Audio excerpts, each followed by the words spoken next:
Bon, on va débriefer de ce match du Paris Saint-Germain. Par contre, on va commencer, il y a tellement de choses à dire.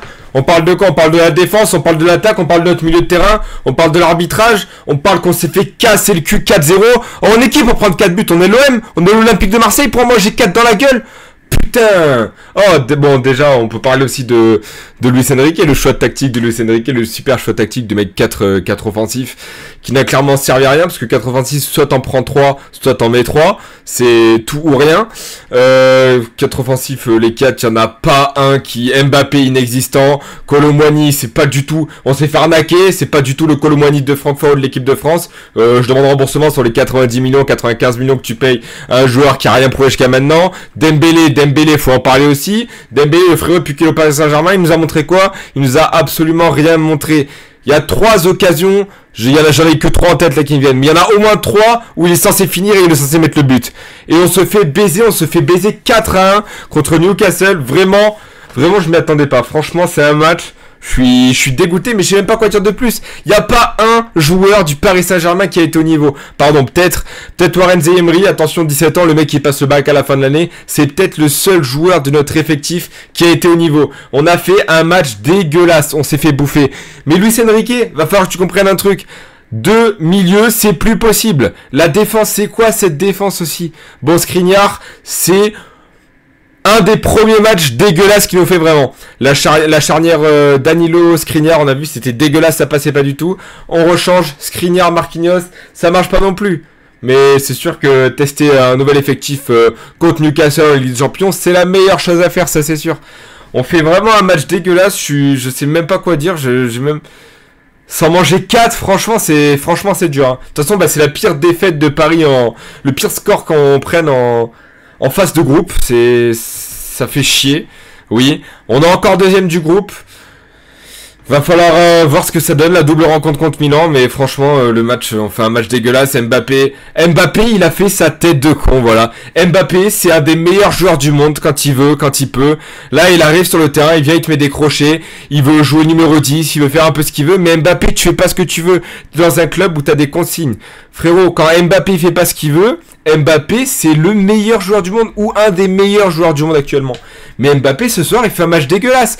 Tu prends un mec, le mec, il est dans le coma depuis 10 ans, il regarde juste le match aujourd'hui d'Mbappé, mais il se dit pas du tout que Mbappé est dans les meilleurs joueurs du monde. Mbappé fait clairement un match horrible. Et entre Mbappé, Dembélé et Kolo Muani, les 3 font un match horrible, et Gonzalo Ramos, c'est peut-être le seul offensif qui a essayé en quelque chose de proposer quelque chose. Peut-être le seul qui a essayé de proposer quelque chose. On a vu que la charnière Marquinhos-Skriniar, ce soir, ça donnait rien du tout. C'était explosé.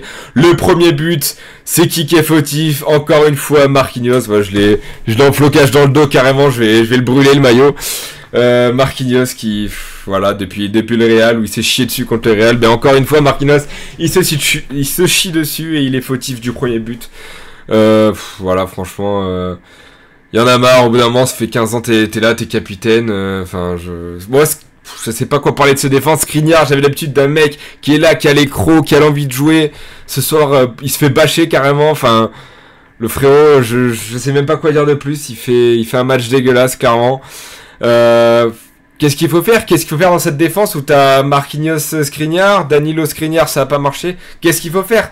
Alors on va peut-être attendre l'arrivée de Nuno Mendes et éventuellement peut-être mettre Hernandez dans l'axe. Peut-être qu'Hernandez apportera plus dans l'axe, on sait pas, on va voir ce que ça donne. Mais là, Marquinhos, Skriniar, je suis désolé, c'est plus possible. Mbappé, voilà, qui a voulu prendre les clés du match et clairement... Voilà, qui a fait du grand Mbappé, des soirs où il a pas envie, et Mbappé qui est détestable, voilà, clairement. On a parlé de l'attaque, on a parlé de la défense, on va parler de quoi? Du milieu de terrain peut-être, voilà, 4-2-4 hein, comme j'ai dit tout à l'heure. Le choix tactique de Luis Enrique, qui pour moi est un des pires choix tactiques de jouer à 2 milieux quand t'as une équipe qui joue comme ça en face. Alors Ugarte, je vais pas le critiquer. Ugarte, il a apporté beaucoup à Paris pour ce début de saison. Franchement, il a fait un début de saison assez sympa. Mais là, Ugarte, il fait pas un match il fait pas un bon match, il fait clairement pas un bon match. Et le meilleur joueur de cette équipe du Paris Saint-Germain, c'est Warren Zaïre, encore une fois, comme je dis, qui a 17 ans. Et c'est triste de dire ça, mais bon, c'est la réalité. Barcola qui est rentré vers la 57e, je crois. Barcola qui est rentré à la 57e, on va dire 60, qui a joué 30 minutes, a plus apporté en 30 minutes que Randal Kolo Muani en 60 minutes. Luis Enrique fait jouer Barcola et dégage-moi ce Kolo Muani tant qu'il...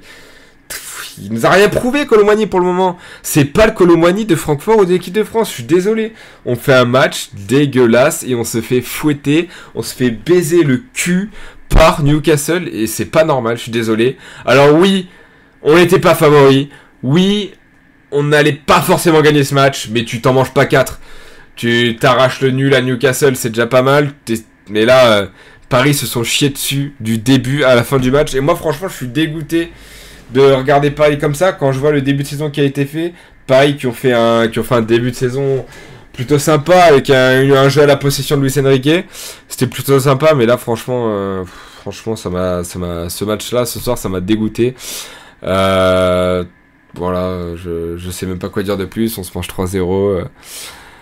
Hernandez qui nous sauve un petit peu, on va dire, et puis on se mange une patate de forain à la fin, le 4e but qui clairement nous enterre encore une fois de plus. Voilà, je suis clairement dégoûté de ce match, voilà. On fait vraiment un match du coup pas terrible, nul. On va voir ce que ça donne dimanche contre Rennes, mais attention, parce que demain, c'est demain je crois qu'il y a le conseil, il passe devant la LFP là. Hakimi, Dembélé, Kolo Muani et Kurzawa. Alors, tout le monde ils sont suspendus et à mon avis c'est que le début du cauchemar et on va bien rire.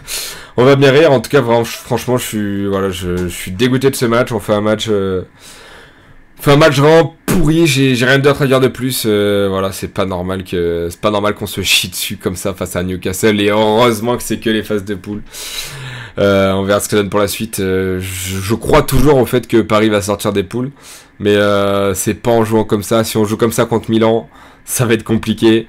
Et si on perd à l'aller et au retour contre Milan, voilà, c'est Milan et Newcastle qui vont sortir de ce groupe. Donc Paris, faut se bouger le cul. Et faut sortir un putain de match, sortir des vrais matchs. Et avoir l'envie, vraiment vouloir jouer. Et faire quelque chose parce que là, on a vraiment fait un match d'enculé. Et c'est pas normal.